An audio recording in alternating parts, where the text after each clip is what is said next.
ভাবনা চিন্তা করবেন যে এটা মানুষের সাথে প্রতারণা করা হয়।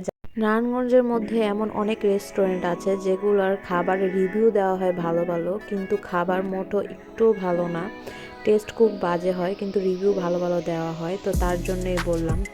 আমার কথা কেউ মনে নেবেন না, যদি কারো খারাপ লাগে অবশ্যই ক্ষমা দৃষ্টিতে দেখবেন, কারণ আমি যেটা সত্য সেটাই বলেছি।